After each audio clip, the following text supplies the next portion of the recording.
आज नवी आशा नवी दिशा ग्रुप लोणी टाकळी यांच्या वतीने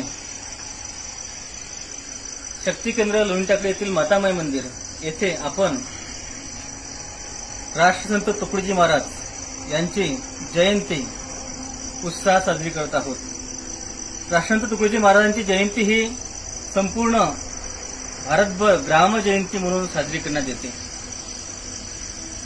राष्ट्रसंत तुकडोजी महाराज विदर्भातील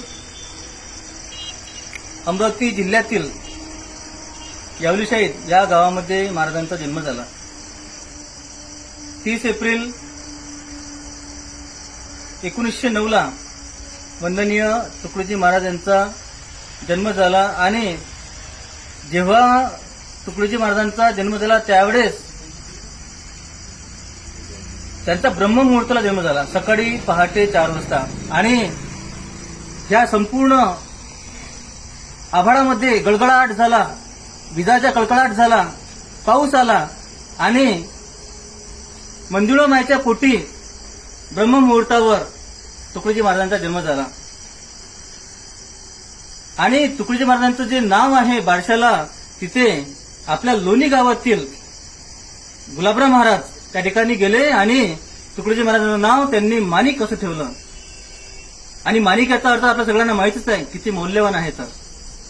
आणि तुकडोजी महाराजांनी आपलं संपूर्ण आयुष्य आपलं समाजासाठी खर्ची लावलं. तुकडोजी महाराजांनी त्यांच्या लहानपणी वयापासूनच त्यांना ध्यानाचं खूप आवड होती. ते शिवाच्या मंदिरात जाऊन ध्यान करत होते. आणि एकदा तर ते ध्यान करत असताना एक सर्प त्यांच्या पूर्ण अंगाला गुंडाळला होता. परंतु त्यांचं जे ध्यानमध्ये होते ते गुंग होते, त्यामुळे सर्पाने त्यांना काहीच नाही केलं. महाराजांनी आपल्या लेखणीतून संपूर्ण जनतेला प्रबोधनाचं काम केलं. ग्रामगीतेसारखा महान ग्रंथ देऊन आपल्याला कृतार्थ केले. गावागावाशी जागवा, भेदवा समूळ नष्ट मिटवा, लावा ग्रामोन्नतीचा दिवा तुकड्या म्हणे. म्हणजे गावागावातही जागवून आपण एकतेने राहिलं पाहिजे. आपलं गाव हे किती सुंदर आपण करू शकतो, आपल्या गावाचा आपण किती उद्धार करू शकतो, हे ग्रामगीतेमध्ये तुकडोजी महाराजांनी लिहून ठेवलेलं आहे.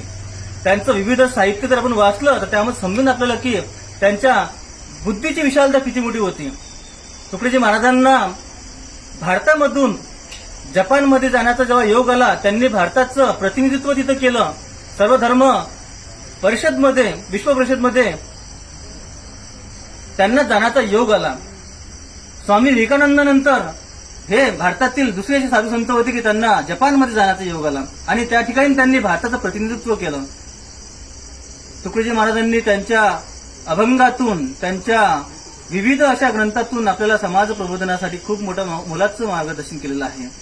त्यांनी तुकडोजी महाराजांनी जेव्हा त्यांना प्रश्न विचारला की महाराज तुम्ही गेल्यानंतर या ठिकाणी असं काय राहणार आहे की तुम्ही ते संदेश द्या आम्हाला, त्यावेळेस तुकडोजी महाराजांनी सांगितलं की या पृथ्वीतलावर जर आपल्याला सुखशांती नांदवायची असेल तर सर्वधर्म समभावाची प्रार्थना झाली पाहिजे. म्हणून सायंकाळी रोज जे तुकडोजी महाराज प्रार्थना सांगितलेली आहे तर ती प्रार्थना सांगितली आणि सकाळी ध्यान सांगितलेलं आहे. ध्यान आणि प्रार्थना ज्या मनुष्याने जर आपल्या आयुष्यामध्ये केली तर त्याला कशाचीच कमी पडणार नाही, त्याचं चरित्र हे खूप सुंदर राहणार आहे. म्हणून तुकडोजी महाराजांचे विचार आपण चाललं पाहिजे.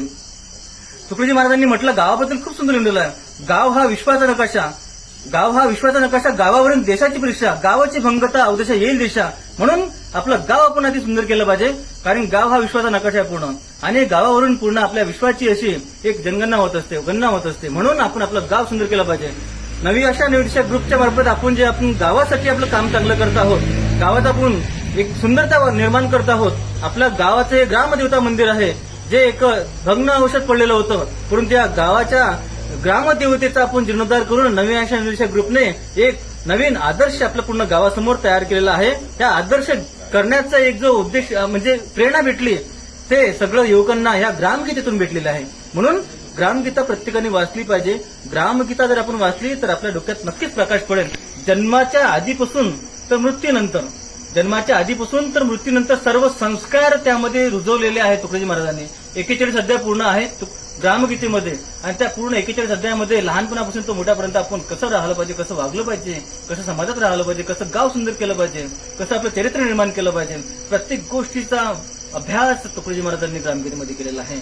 आणि म्हणून ग्रामगीता प्रत्येकाने वाचली पाहिजे. आणि आपल्या गावाचा विकास उद्धार करायचा असेल तर आपण ग्राम जयंती साजरी केली पाहिजे. म्हणून ह्या ज्या संतांच्या विभूती असते ह्या समाजासाठी असते आणि म्हणून आपण ह्या ग्रामजयंती केली पाहिजे. आज ह्या आपण सगळेजण जमलात आणि आपण ह्या ग्रामजयंतीला सगळेजण जमलो आणि राष्ट्रसंत तुकडोजी महाराजांच्या विचारांनी आपण एकत्रित आलेलो आहोत. राष्ट्रसंत तुकडोजी महाराजांच्या विचारांना आपण पेटलेलो आहोत आणि तुकडोजी महाराजांचे जे ग्रामगीता आहे त्या ग्रामगीतेने आपण एकवटलेलो आहोत. सगळ्यांनी ग्रामगीता वाचलेली आहे. म्हणून आपण ह्या उद्धार, आपण ह्या गावाचा, आपण आपल्या परिसराचा, आपण आपल्या मंदिराचा आपण उद्धार करत आहोत. म्हणून सगळ्यांना माझी विनंती आहे की आपण ग्रामजयंतीला आलात, ग्रामजयंती आपण उत्साहाने साजरी केली, तुकडोजी महाराजांना आपण वंदन केलेलं आहे. तर त्याबद्दल मी सगळ्यांचे आभार मानतो. सगळेजण इथे आले, आपण मी सगळ्यांचे अक्षरशः मनापासून आभार मानतो.